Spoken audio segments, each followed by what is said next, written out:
వైసీపీలో ఒక్క వెలుగు వెలిగిన బీసీ నేత చరిష్మా మసకబారుతుందా? వైసీపీలో అంతర్గత విభేదాలు ఇప్పటికే కొనసాగుతున్నాయా? వైసీపీ యువజన నేతను పదవి విచిత్రుణ్ణి చేసేందుకు ఎవరు పావులు కలిపారు? వైసీపీ నేత ఈకోను దెబ్బతీసింది ఎవరు? వైసీపీలో ఇప్పటికీ రెడ్ల ఆధిపత్యం కొనసాగుతుందా? ఇది రెడ్ల పార్టీయా అంటే అవుననే సమాధానం వస్తుంది.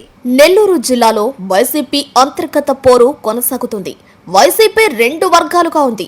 ఒక వర్గం ఒకవైపు, మరో వర్గం మరోవైపు పయనిస్తుంది. దీనిలో పెద్దారెడ్ల ఆధిపత్య పోరులో ఎస్సీ, బీసీలు బలైపోతున్నారు.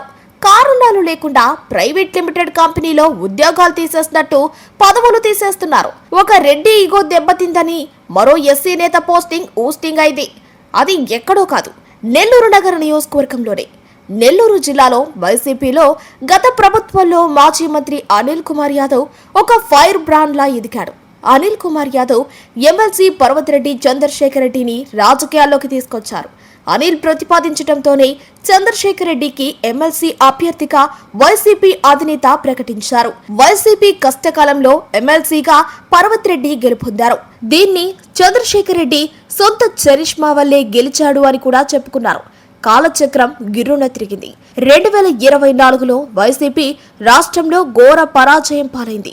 ఎన్నికల్లో నెల్లూరులో ఉన్న పోల్బోయిన అనిల్ కుమార్ యాదవ్ ని నరసరావుపేట ఎంపీగా పోటీ చేయాలని అధినేత ఆదేశించారు. పార్టీ పరాజయం తర్వాత నెల్లూరు జిల్లాలో ఇన్ఛార్జీల మార్పుకు అధినేత జగన్ శ్రీకారం చుట్టారు. నెల్లూరు సిటీలో పోటీ చేసి 2024లో ఓడిపోయిన ఖలీల్ను నెల్లూరు సిటీ ఇన్ఛార్జ్ పదవి నుంచి తొలగించి ఎమ్మెల్సీ చంద్రశేఖర్ రెడ్డికి నెల్లూరు నగర ఇన్ఛార్జ్ బాధ్యతలు అప్పగించారు. నెల్లూరు నగర నియోజకవర్గంపై చంద్రశేఖర్ రెడ్డికి అవగాహన లేదు. తనతో కలిసి వచ్చే వారికి అవకాశాలిచ్చి చంద్రశేఖర్ రెడ్డి వైసీపీలో ప్రయాణించారు. ఈ నేపథ్యంలో చంద్రశేఖర్ రెడ్డికి మాజీ మంత్రి అనిల్ యాదవ్ వర్గం అంతా దక్కరైంది. పార్టీ పరాజయమైన తర్వాత అనేక మంది కార్పొరేటర్లు నెల్లూరు నగరంలో తెలుగుదేశంలో చేరిపోయారు. అనిల్ కుమార్ యాదవ్ మంత్రిగా ఉన్న సమయంలో చక్రం తిప్పిన కార్పొరేటర్లంతా టీడీపీ జెండా కప్పుకున్నారు. వైసీపీకి కొద్ది మంది మాత్రమే మిగిలారు. దీనిలో ఎస్సీ సామాజిక వర్గానికి చెందిన కార్పొరేటర్ ఊటుకూరు నాగార్జున పర్వతిరెడ్డికి కుడిభుజంగా నిలబడ్డాడు. చంద్రశేఖర్ రెడ్డిపై ఏగా వాలితే ఒప్పుకోననే పరిస్థితికి ఊటుకూరు నాగార్జున వచ్చారు. నాగార్జున కార్పొరేటర్, గతంలో ఆయన తండ్రి కార్పొరేటర్ గా ఉన్నారన్న ఉద్దేశంతో ఊటుకూరు నాగార్జున నెల్లూరు జిల్లా వైసీపీ యువజన విభాగం అధ్యక్షుడిగా చంద్రశేఖర్ రెడ్డి ఆశీస్సులతో ఎన్నిక చేశారు. ఊటుకూరు నాగార్జున చంద్రశేఖర్ రెడ్డికి నమ్మిన బంటుగా కొంతకాలం ఉన్నారు. ఊటుకూరు నాగార్జున తండ్రి మాధవయ్యకు అనిల్ కుమార్ యాదవ్ కు మంచి సంబంధాలున్నాయి. మాజీ కార్పొరేటర్ మాధవయ్య అనారోగ్యానికి గురయ్యాడు. దీంతో ఊటుకూరు నాగార్జున పర్వతిరెడ్డితో ఉన్న విషయం తెలుసుకున్న అనిల్ యాదవ్ నాగార్జున తండ్రి దగ్గరకు వెళ్లి పరామర్శించి ఆర్థిక సాయం చేశారు. ఈ నేపథ్యంలో పర్వతిరెడ్డి చంద్రశేఖర్ రెడ్డికి నమ్మిన బంటుగా ఉన్న ఊటుకూరు నాగార్జున కుటుంబాన్ని కనీసం ఎమ్మెల్సీ పరామర్శించలేదన్న బాధ ఉంది. నెల్లూరు నగరంలో అప్పటికే మాజీ మంత్రి అనిల్ కుమార్ యాదవ్ తన అనుచరులతో మంత్రాలు జరపటం, చెన్నైలో మక్కం పెట్టినా అప్పుడప్పుడే నెల్లూరుకు రావటం, తన వర్గాన్ని పిలుచుకుని మాట్లాడుకుని వెళుతూ వచ్చారు. ఇక్కడ ఎమ్మెల్సీ పర్వతిరెడ్డి చంద్రశేఖర్ రెడ్డి ఇగో దెబ్బతింది. కొందరు ఇప్పటికే నెల్లూరులో వైసీపీలో సగం మంది నేతలు అనిల్ యాదవ్ వస్తే వెళ్లి కనిపించడం ఆనవాయితీగా మారిపోయింది. సిటీ నియోజకవర్గ ఇన్ఛార్జ్గా ఎమ్మెల్సీ పర్వతిరెడ్డి చంద్రశేఖర్ రెడ్డి ఉన్న నెల్లూరు నగరంలో మాత్రం అనిల్ కుమార్ యాదవ్ అనేక మందితో టచ్ లోనే ఉన్నారు. దీనిలో భాగంగా వైసీపీ నేతలు అనిల్ కుమార్ యాదవ్ దగ్గరకు వెళ్తారు, కొందరు చంద్రశేఖర్ రెడ్డి దగ్గరకు వెళ్తారు. అనిల్ కుమార్ యాదవ్ తో ఒకవైపు, ఎమ్మెల్సీతో మరొక వైపు కొందరు నేతలు రాజకీయాలు నేర్పుతూ వచ్చారు. ఈ నేపథ్యంలో అనిల్ కుమార్ యాదవ్ తో ఊటుకూరు నాగార్జున సఖ్యతగా ఉంటూ వచ్చారు. అనిల్ కుమార్ యాదవ్ ను సోషల్ మీడియాలో ప్రమోట్ చేసుకుంటూ వచ్చారు. ఎమ్మెల్సీ పర్వతిరెడ్డి చంద్రశేఖర్ రెడ్డికి కాస్త దూరం అవుతూ వచ్చాడు. ఇటీవల కాలంలో జువ్వలెద్దిన ఫిషింగ్ హార్బర్ కు వచ్చిన పార్టీ అధినేత వైఎస్ జగన్ పర్యటనలో ఊటుకూరు నాగార్జునకు తొక్కిసలాటలో కాలు గాయమైంది. 3 నెలలుగా బెడ్ రెస్ట్ లో ఉన్నారు. ఊటుకూరు నాగార్జున నివాసానికి వెళ్లి అనిల్ యాదవ్ ఆయన బాగోగులు అడిగి తెలుసుకున్నారు. నాగార్జున ఎస్సీ సామాజిక వర్గం, అనారోగ్యంతో ఉన్నారు.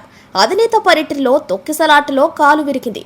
యువజన విభాగం అధ్యక్షుడిగా ఉన్న ఒక కార్పొరేటర్గా కొనసాగుతున్న నాగార్జునను వైసీపీ నేతలు ఎవ్వరూ పరామర్శించలేదు. నాగార్జున మానసికంగా ఇబ్బంది పడ్డాడు. ఈ నేపథ్యంలో నాగార్జున అనిల్ కుమార్ యాదవ్ని ఫాలో అవుతూ వచ్చారు. తాను ఇన్ఛార్జ్గా ఉంటే ఇక్కడ అనిల్ కుమార్ యాదవ్ పెత్తనం ఏంటి అనే పరిస్థితికి ఎమ్మెల్సీ పర్వతిరెడ్డి వచ్చారు.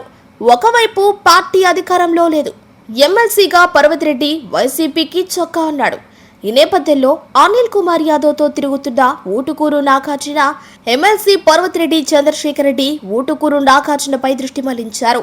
కార్పొరేటర్ అయితే ఏంటి, నేను నియోజకవర్గ ఇన్ఛార్జిని, నేను చెప్పినట్టే యువజన విభాగం అధ్యక్షుడైన మాట వినాల్సిందే అన్న ఉద్దేశంతో ఊటుకూరు నాగార్జునను జిల్లా యువజన విభాగం అధ్యక్షుడిగా తొలగించాలని అధిష్టానాన్ని కోరారు. విషయం తెలుసుకున్న అనిల్ కుమార్ యాదవ్ 3 నెలల పాటు ఊటుకూరు నాగార్జున పదవిని తొలగించకుండా అడ్డుపడ్డాడు. అధిష్టానంలో చంద్రశేఖర్ రెడ్డికి మోకాలడ్డాడు. పర్వతిరెడ్డి చంద్రశేఖర్ రెడ్డి పట్టు వదలకుండా ఊటుకూరు నాగార్జునకు ఉన్న పదవి తొలగించాల్సిందేనని అధిష్టానాన్ని పట్టుబట్టాడు. ఎట్టకేలకు అనిల్ కుమార్ యాదవ్ మోకాలడ్డిన అధిష్టానంలో పర్వతిరెడ్డి చంద్రశేఖర్ రెడ్డి చరిష్మా అనే పనిచేసింది. ఈ నేపథ్యంలో చంద్రశేఖర్ రెడ్డి ఊటుకూరు నాగార్జున వైసీపీ యువజన విభాగం అధ్యక్షుడిగా తొలగించడంలో సఫలమయ్యారు.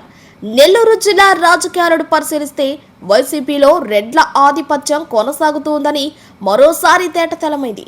గూడూరు నియోజకవర్గంలో ఎస్సీ సామాజిక వర్గానికి చెందిన ఎమ్మెల్సీ మేరిగ మురళిని తొలగించి ఆ స్థానంలో బూదూరు గురవయ్యను నియమించడంలో ఎద్దుల నరేందర్ రెడ్డి చక్రం తిప్పితే, నెల్లూరు సిటీ నియోజకవర్గంలో పార్టీ కోసం పనిచేస్తూ నగర కార్పొరేషన్లో వైసీపీ కార్పొరేటర్గా అధికార పార్టీకి మోకాలడ్డుతున్న ఊటుకూరు నాగార్జున ఎస్సీ సామాజిక వర్గం కావడం వల్ల యువజన విభాగం అధ్యక్షుడిగా ఉన్న ఆ పదవిని తొలగించి అదే సామాజిక వర్గంలో ఎమ్మెల్సీ మేరిగ మురళి తనయుడు మేరిగ రేవంత్ చైతన్యకు ఈ పదవిని కట్టబెట్టారు.